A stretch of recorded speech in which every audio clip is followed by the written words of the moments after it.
3 కార్పొరేషన్ల ఎన్నికలు 6 నెలల తర్వాతే అట. వర్షాలు పడ్డాకే అంటున్న అధికార వర్గాలు. జూన్ జూలై నెలల్లో నిర్వహించే ఛాన్స్. ఏ 3 కమిషనరేట్లు కార్పొరేషన్లు ఇవే కదా. మన హైదరాబాద్ని జిహెచ్ఎంసీని 150 నుంచి 300 డివిజన్లు చేసిరు కదా. 300 డివిజన్లు చేసి ఒకటి హైదరాబాదు, ఇంకోటి సైబరాబాదు, ఇంకొకటి మల్కాజ్గిరి అని మార్చబోతున్నారు కదా. 3 కార్పొరేషన్లు మూడు భాగాలుగా చేసి డివిజన్స్ వాటికి కేటాయించబోతున్నారు. సో ఈ నేపథ్యంలో ఈ ఎలక్షన్స్ పెట్టాలి కదా. ఇప్పుడు 2026 ఫిబ్రవరిలోనే యాక్చువల్గా జిహెచ్ఎంసీ ఎలక్షన్స్ పెట్టాలి.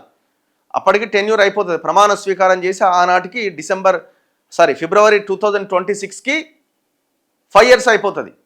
సో ఇప్పుడు ఎలక్షన్స్ పెట్టే ముందు రేవంత్ రెడ్డి మొత్తం విస్తరించిండు. మొత్తం హైదరాబాద్ పరిధిని 150 డివిజన్ల నుంచి 300 డివిజన్లకి దాన్ని 3 భాగాలు చేసి ఎలక్షన్స్ పెట్టబోతున్నాడు. అంటే 3 కార్పొరేషన్లు అంటే 3 మేయర్లు ఉంటారు అనమాట. మొత్తం 3 మేయర్లు ఉంటారు.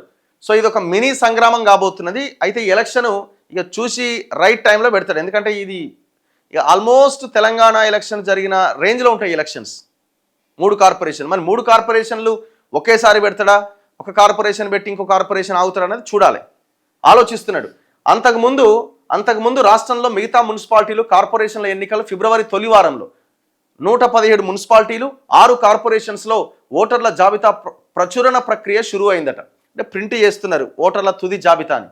సో ఇదంతా అయిపోతుంది 10th వరకు తుది జాబితా ప్రకటిస్తారు. దాని తర్వాత ఫిబ్రవరి 1st వీక్లో ఈ మున్సిపాలిటీస్ అండ్ కార్పొరేషన్స్లో ఎలక్షన్స్ ఉంటాయి. బీసీ రిజర్వేషన్లు తేలిన తర్వాతే పరిషత్ ఎన్నికలు, కోర్టు తీర్పు కోసం ఆగే యోచన. మరి ఇక్కడ కూడా రిజర్వేషన్ ఉండదా? ఉండాల్సిందే కదా. ఇప్పుడు ఇక్కడ దొరికిపోతారు. అసలు విషయం ఏంటంటే ఈ 42% రిజర్వేషన్ ఎంతవరకు అమలు చేస్తారనేది ఇక్కడ దొరికిపోతారు. ఎందుకంటే పార్టీ బీఫామ్ మీద ఒక్కరే పోటీ చేయాలి కదా, పార్టీ సింబల్ మీద జరిగే ఎలక్షన్స్ కదా. మరి ఇప్పుడు ఈ మున్సిపాలిటీలు ఈ కార్పొరేషన్లు అయినా పార్టీ సింబల్స్ మీదనే జరుగుతాయి కదా, జరగవేమో అవి. ఈ ఎంపీటీస్ జెడ్పీటీస్ అయితే దాని మీదనే జరుగుతాయి.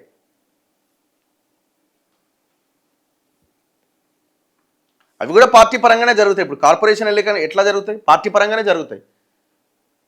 అక్కడ కూడా తేలుతుంది ఎంత రిజర్వేషన్ బీసీలకు ఇస్తారు, ఎన్ని టికెట్లు ఇస్తారు అన్నది అక్కడ కూడా తేలుతుంది. మరి ఇప్పుడు ఎంపీటీసీ జెడ్పీటీసీ ఎన్నికలు ఎందుకు ఆపిర్రు? దీని వెనకాల ఉన్న కథ ఏంది అంటే అసలు ఎంపీటీసీ జెడ్పీటీసీ ఎలక్షన్లు ఉండకపోవచ్చు అని కూడా అంటున్నారు. అంటే ఆ వ్యవస్థని మొత్తం తీసేసే ఆలోచన కూడా రేవంత్ రెడ్డి చేస్తున్నాడు అన్నది కూడా ఒకటి వినబడుతున్నది. మరి ఏం జరుగుద్ది అన్నది చూడాలి. ఎందుకంటే మరి ఎందుకు పెడతలేడు?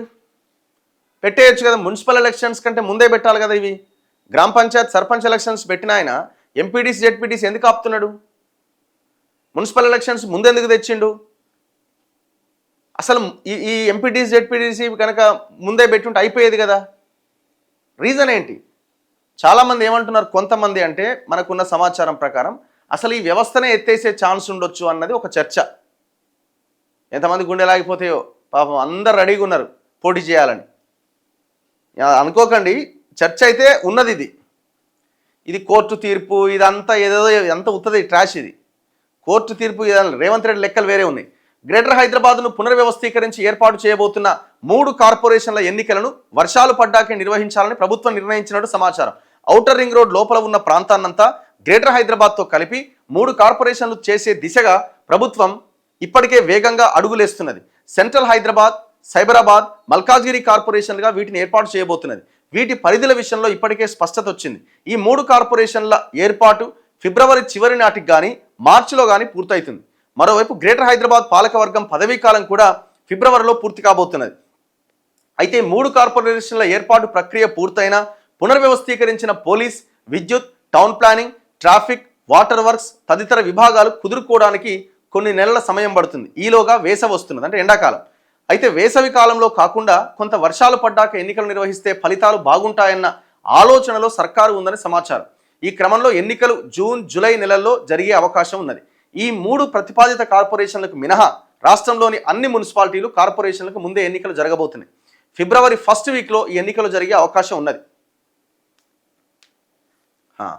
సో దాని తర్వాత మరి ఈ మున్సిపల్ ఎలక్షన్స్ అయిపోయిన తర్వాత ఎంపీటీసీ జెడ్పీటీసీ పెడతాడా? అవకాశం ఉందా? నాకు తెలిసి అయితే ఈ చర్చ అయితే చాలా బలంగా ఉంది. ఈ మొత్తం ఈ వ్యవస్థని తీసేసే అవకాశాలు ఉన్నట్టుగా వార్తలు వస్తున్నాయి. లేదు ఓన్లీ ఎంపీడీసీ తీసి జెడ్పీటీసీ పెడతాడా? ఏదో ఒకటి అయితే జరగబోతున్నది మొత్తానికి.